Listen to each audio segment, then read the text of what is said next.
finally we managed to start. So, well, thanks everyone for being here. This is bright. Thanks everyone for being here during the lunch break. This is actually, great that we have such a nice audience for this session. So, just a couple of technical announcements. So we'll run until 2 or a little bit before. We have 2 presentations so far. One is coming from Alaska via video, and then we will have a web connection for the person, so she will be able to also get your question for the last phase of the session itself. So the session actually, as we can see, is on creating the right culture for integrated care. I want to thank the organizer for asking me to moderate this session. I'm Michele Calabro. I work as Policy and Communication Manager for the European Health Management Association, EHMA. We are based in Brussels. We are a membership organization, and we work with IFE quite a lot on integrated care. So it's quite important for us to talk about this, because an essential part of actually how do you manage things at different levels. So again, just to remind you that if you want to interact with the, let's say, social media aspect of the conference, you can use the hashtag that you can see here on the slide, ICIC19 and integrated care. I will also ask to the speaker to eventually talk slow because we have the translation. So to help our colleagues up there, we will try to get this in different languages as well. So I think we can already actually start the session. So as said, we have 2 presentations. The first one is on creating a culture of improvement for integrated care.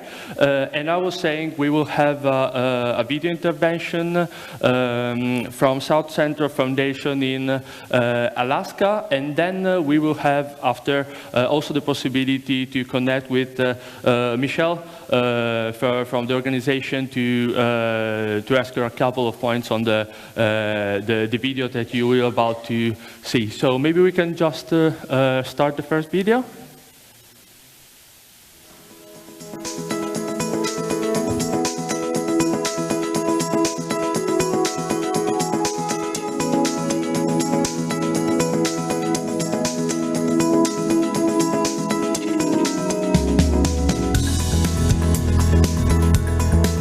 We changed everything.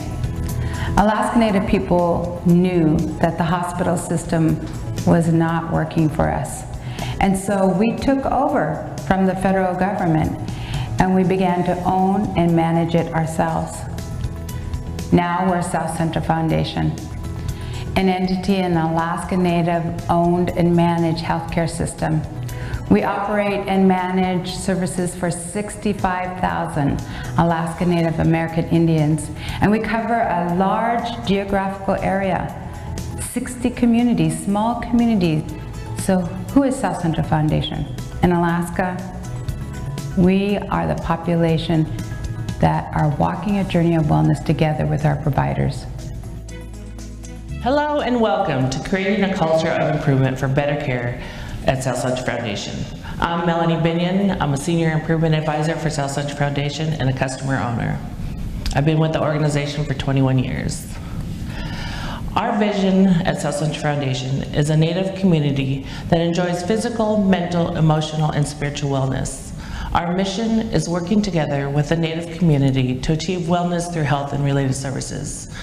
This is very important to us as an organization, as we have to align ourselves with our vision and mission in everything that we do, in every change and innovation that we do across the organization.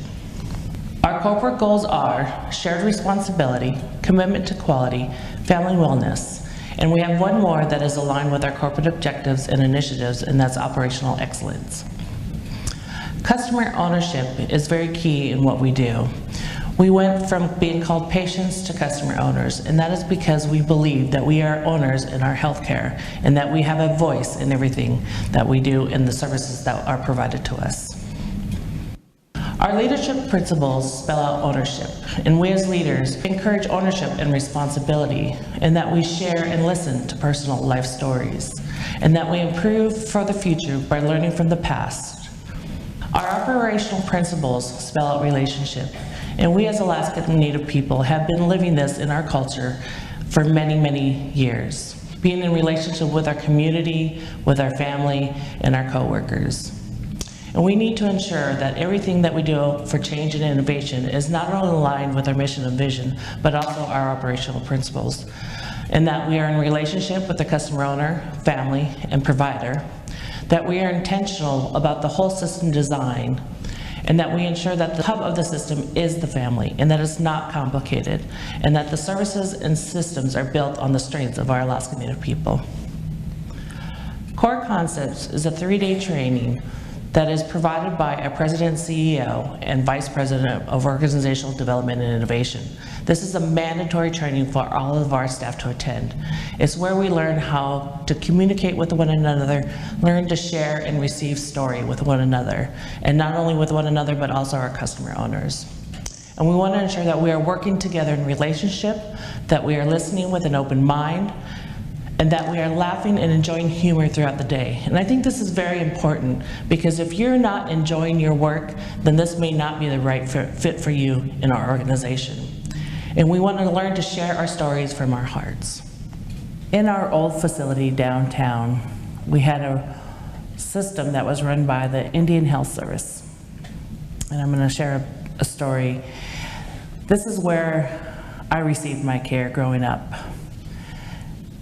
And this was not a place that we as Alaska Native people had pride, dignity, or respect in receiving care here. We were embarrassed. We did not share that this is the facility that we were going to. All of our services were provided through the ER. There was no family medicine. There was no pediatrics. So if we had an ankle injury or a cold, we had to go to the ER and sit for hours. So we saw an opportunity to change. And we started those conversations in the early 1990s with our customers and partners in identifying what can we do differently? How can we change our model of care? What could we keep? What could we throw away? And in 1998 and 99, when we transferred the facility from the Indian Health Service to the tribal partners and organizations, we made that change, and we changed everything. We changed our infrastructure and our model of care. We pride ourselves to be a customer-owner, data-driven organization, and we ensure that the voice of the customer is in everything that we do. And how do we do that? We do that through listening posts and through our annual gathering that we have in the community. We do that through tribal advisory councils. We have over 12 tribal advisory councils that we listen to, that goes all the way from our elders to our communities to our rural villages, and the village service management team and how we provide those services. We also have social media. We have a 24-hour hotline that gives access not only to our staff, but also to our president CEO. And as I said, I am a customer owner. I've been with the organization for 21 years, and we have over 54% of our staff are Alaska Native and American Indian. We looked at many different ways to help improve the voice of the customer, and one of those was providing the surveys at the point of care. In the past, we would receive 4-page documents in the mail 6 months post-care. How would I know who I saw? What was the environment? What kind of care did I receive? So we put that in the hands of our customer owners, and we put iPads in each of our areas. And there's a 12-question survey that is immediately about the care that I received, the primary care team, and then we put that data right back into the hands of our workforce so that they could take immediate action and change what needs to happen for the customer owners. All of our employees are encouraged to innovate across the organization. And we start by providing this education and opportunity through new hire orientation. We've showed them how our strategic planning process works, how they can do innovation across the organization, who their resources are, and how can they do quick tests of change.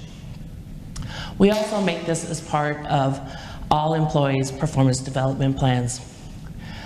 Improvement innovation is one of 4 workforce core competencies that we have in everybody's evaluation or performance development plan. And this is not only for our frontline folks, but it goes all the way up to our executive leadership. The READY model is our approach to change and innovation across the organization. This is a model that we use, again, to help ourselves align with our operational principles and our mission and vision. And we use tools and conversations throughout this model in helping meet our goals. The model for improvement is a tool that we have adopted from the Institute of Healthcare Improvement, or IHI. It's a quick and simple tool that we feel is easy for staff to learn and remember. It asks us 3 questions. What are you trying to accomplish? How will you know that a change is an improvement? What change can we make that will result in improvement? And it allows us to do quick, continuous change, showing for us from current state to future state and our opportunities for improvement in between. Our PDSF form is aligned with this model for improvement and also is aligned with our operational principles.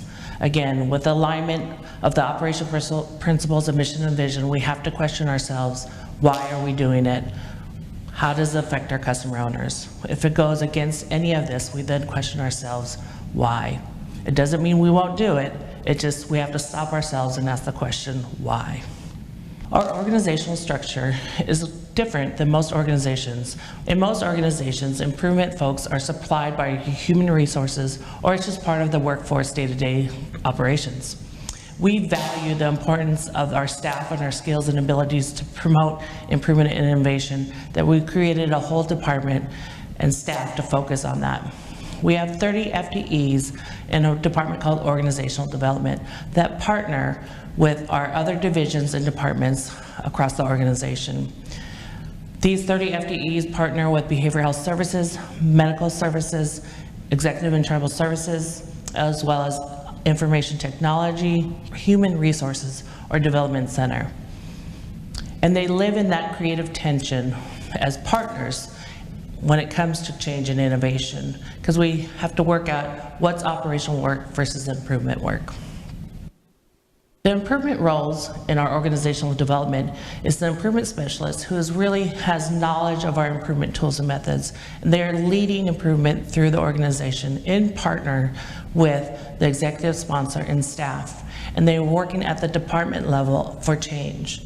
Our improvement advisors are more proficient in the tools and methods, and they're really advising and consulting with staff and others, as well as their direct reports, the improvement specialists, on how to make change. And they are driving teams and processes across the division and the organization. Our functional committee structure is another way that we allow change and innovation across the organization. The functional committee structure consists of staff, the workforce, from all 7 of our divisions that have a voice in change and innovation. And this allows us to make change immediately versus having to go all the way up to executive leadership. And they have granted us that authority in order to make change quick and easy. The planning and improvement linkages is another way to show how we are aligned from all the way from the mission and vision, operational principles, our corporate goals, the corporate objectives and initiatives, through our strategic planning tool and work plans, and then all the way down to the employee's performance development plan. Our corporate goal is commitment to quality. Our corporate objective is to improve workforce environment and employee development systems with an emphasis on Alaska Native people. Our corporate initiative is to improve retention of employees across the foundation. Our work plan is the HR committee annual plan is to improve retention by 1%. So as a manager in this organization, part of my evaluation is to see that the retention goal is an increase of 1% in order to meet that expectation. And if I have a 2% increase, then I have exceeded my expectations. The strategic planning cycle is based on our fiscal year cycle, which is October to September. And this helps us, again, align us throughout the model for improvement and looking at change and innovation, looking at our resources, our corporate goals and objectives. In January of each year, we do a SWOT analysis to look at how are we performing as an organization? Are we meeting our goals? How can we change that in the next fiscal year? How do we know that we are successful? We have seen a 36% decrease in hospital admissions over the years. We have seen a 40% reduction in ER visits. We have seen a 36% decrease in outpatient visits per 1,000 customer owners. We are also a level 3 patient-centered medical home, not only here on campus in our primary care departments, but also in the Valley and our rural locations across the state. We are consistently 75th to the 90th percentile for HEDIS outcome measures related to diabetes, cancer, and cardiovascular disease. We have also consistently shown a 95% to 97% customer owner satisfaction as well as employee satisfaction over the years, and 11% employee turnover. We are a 2-time Malcolm Baldrige National Quality Award recipient. In 2011, we were the first tribal health organization to win this award. And in 2017, we were the first healthcare organization to win this for the 2nd time. So what is the lessons learned? This takes commitment from leadership and workforce to make change and innovation happen efficiently and effectively across the organization. We encourage you to focus on workforce development and making sure that this is part of everybody's job. Don't be too toolish. As I showed with you a couple tools that we require of staff across the organization, we leave the improvement and innovation of other tools to be used up to them. This requires an investment. It takes time, resources, and people to make it happen. And it's not something that happens overnight. We didn't do this in a year or 2 years. This took us time. And don't be afraid to live in the tension. There's going to be a lot of creative tension in how you make change and improve as an organization.